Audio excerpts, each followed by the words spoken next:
मैं सीमा कुमारी यादव, वरिष्ठ अध्यापिका, राजकीय वरिष्ठ उपाध्याय, बालिका संस्कृत विद्यालय, नवलपुरा, जयपुर।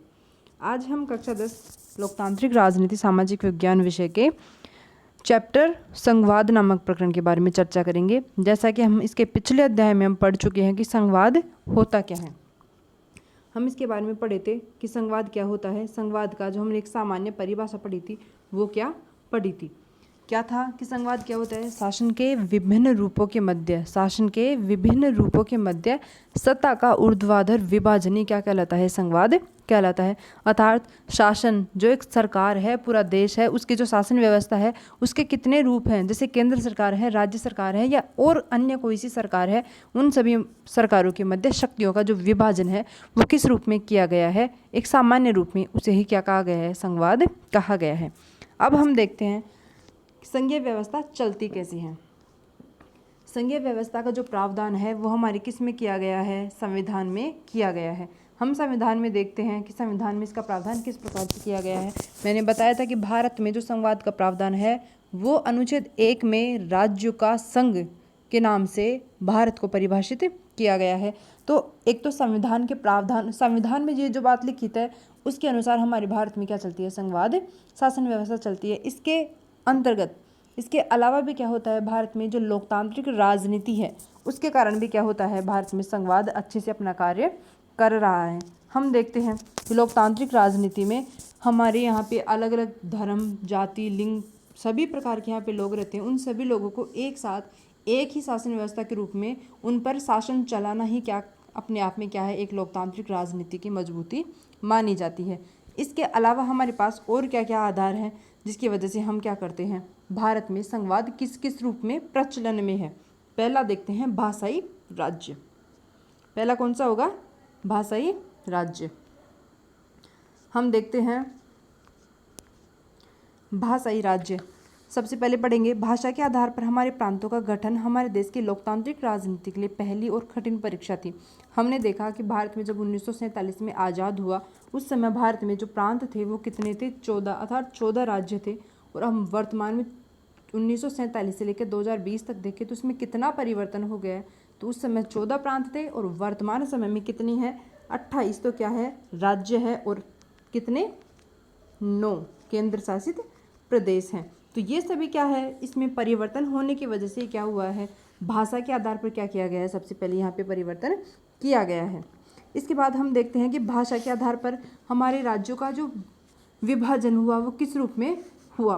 तो सबसे पहले 1950 के दशक के अंतर्गत क्या होने लग गया था? भारत में भाषा के आधार पर राज्यों का अलग से विभाजन होना शुरू हो गया था। यहाँ की जो सरकारें थी वो क्या करने लग गई थी? केंद्र सरकार से इन सभी की मांगे करने लग गई थी। तो एक भाषाई राज्य का जो अर्थ है वो क्या है भाई? एक ही भाषा बोलने वाले लोग क्या हो जाए? एक क्षेत्र के अंदर समा जाए, इसलिए उस राज्य का क्या हो? विकास अच्छी तरीके से होगा। हमारे यहाँ पे भारत में 1953 में क्या बनाया गया? 1953 में क्या बनाया गया? राज्य पुनर्गठन आयोग। और 1956 में क्या बनाया गया? उसका एक अधिनियम, उसे संविधान में क्या कर दिया गया? अंकित कर दिया गया। और भारत में जो पहला राज्य बना था वो कौन सा था? आंध्र प्रदेश। किसकी अध्यक्षता में बना था? पोटी श्रीमालू की अध्यक्षता में क्या बना था? पहला भाषाई राज्य बना था। इसके बाद अगर हम देखते हैं तो एक भाषा के आधार पर और दूसरे जो अन्य राज्य थे वो उनकी संस्कृति के आधार पर भी क्या होने लग गए? अलग अलग राज्यों में विभाजित होने लगे। जो हम देखते हैं ये जो हमारे पूर्वोत्तर राज्य है, नागालैंड हुआ, सिक्किम हुआ, उत्तराखंड हुआ, ये सभी क्या राज्य है? उनकी संस्कृति, उनकी जो परंपराएं हैं उनके आधार पर उनका क्या हुआ? अलग से राज्य में परिवर्तन हुआ। उसके बाद हम देखते हैं भाषा नीति। हमने देखा भाषाई राज्य, दूसरा है भाषा नीति। भाषा नीति के अंतर्गत क्या है कि हमारा जो पूरा देश है उसकी जो शासन व्यवस्था है वो किस भाषा के आधार पर चलती है। तो हमारे यहाँ पे हम देखते हैं सामान्य रूप में हिंदी भाषा का प्रयोग किया जाता है, लेकिन इसके अंतर्गत अगर हम देखें तो हिंदी को राष्ट्रभाषा का दर्जा अभी तक नहीं दिया गया है। उसे अभी भी क्या बनाया गया है? राजभाषा ही बनाया गया है। इसके अलावा अगर हम देखें तो 21 भाषाओं को हमारे यहाँ पे भारत में क्या किया गया है? अनुसूचित जो हमारी 21 भाषा है उनको संविधान में अंकित किया गया है। तो एक हिंदी और 21 अन्य भाषाओं को हमारे भारत में संविधान में इनको स्थान दिया गया है। इन 21 भाषाओं में जो उनके मूल के लोग हैं, जिस भी राज्य मूल के लोग हैं, वो इन भाषाओं में अपनी परीक्षाएं दे सकते हैं, अपना जो और अन्य कार्य है वो कर सकते हैं। इसके अलावा हमारी जो भी राजभाषा है, हमारे जैसे हमने श्रीलंका में देखा था कि उन्होंने सिंगली भाषा को ही, वहाँ पे तमिल और सिंगली दोनों समुदाय थे, लेकिन सिंगली भाषा को उन्होंने एक राष्ट्रभाषा के रूप में घोषित कर दिया था। तो इन सब से बचने के लिए भारत ने इसका एक अन्य उपाय अपनाया कि उन्होंने राजभाषा के रूप में तो हिंदी को अपनाया, और इसके अलावा जो अन्य उनकी जो लोकल क्षेत्रीय भाषाएं हैं उनको भी उन्होंने उनका बराबर सम्मान दिया।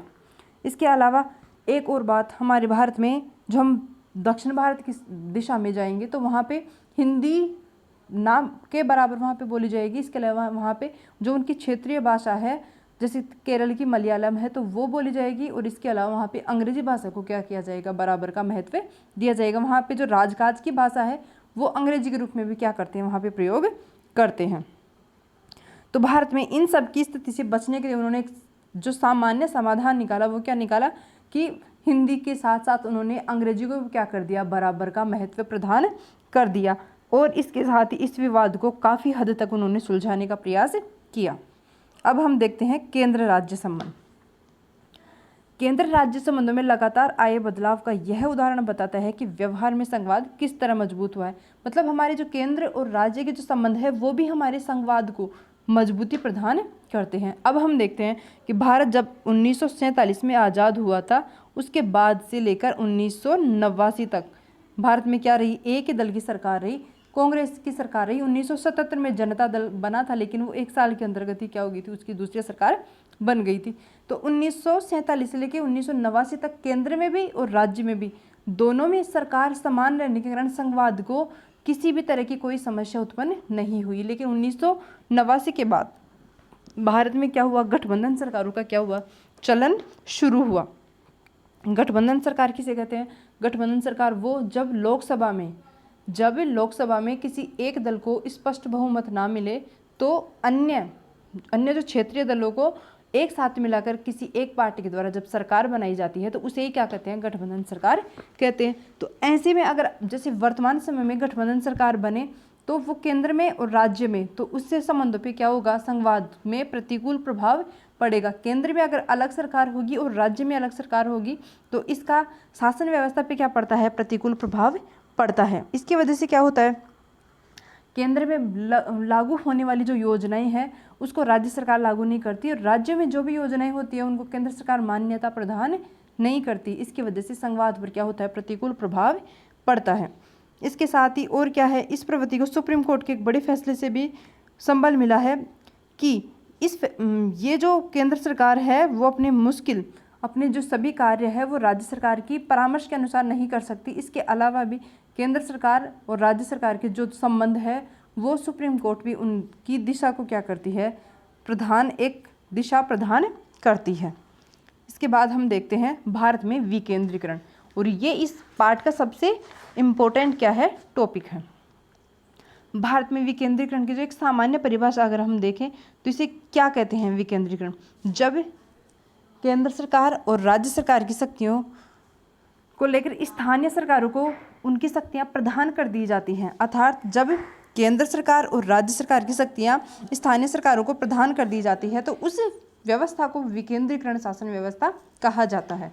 अब हम देखते हैं कि हमारा भारत में एक केंद्र सरकार है, एक राज्य सरकार है और एक है हमारी लोकल मतलब स्थानीय सरकार। तो इन तीनों सरकारों के मध्य से पूरे भारत की जो शासन व्यवस्था होती है वो क्या होती है, चलती है। इसके बाद हम देखते हैं कि भारत क्या है, एक बहुत बड़ा देश है, बहुत बड़ा क्षेत्रफल में भी है और जनसंख्या में भी है। तो इसके बाद में अगर हम देखें तो जनसंख्या के हिसाब से अपना जो उत्तर प्रदेश है वो देश के रूस से भी बड़ा है। जो रूस अपने क्षेत्रफल में विश्व का सबसे बड़ा देश है, उससे भी ज़्यादा जनसंख्या कहाँ की है, अपने यहाँ पे उत्तर प्रदेश की है। इसलिए भारत और जो अन्य यूरोपीय देश है उनकी जो शासन व्यवस्था है, उनकी जो लोकल जो स्थिति है, उससे समझने के लिए भारत में स्थानीय स्वशासन की सबसे पहले क्या हुई, ज़रूरत महसूस हुई।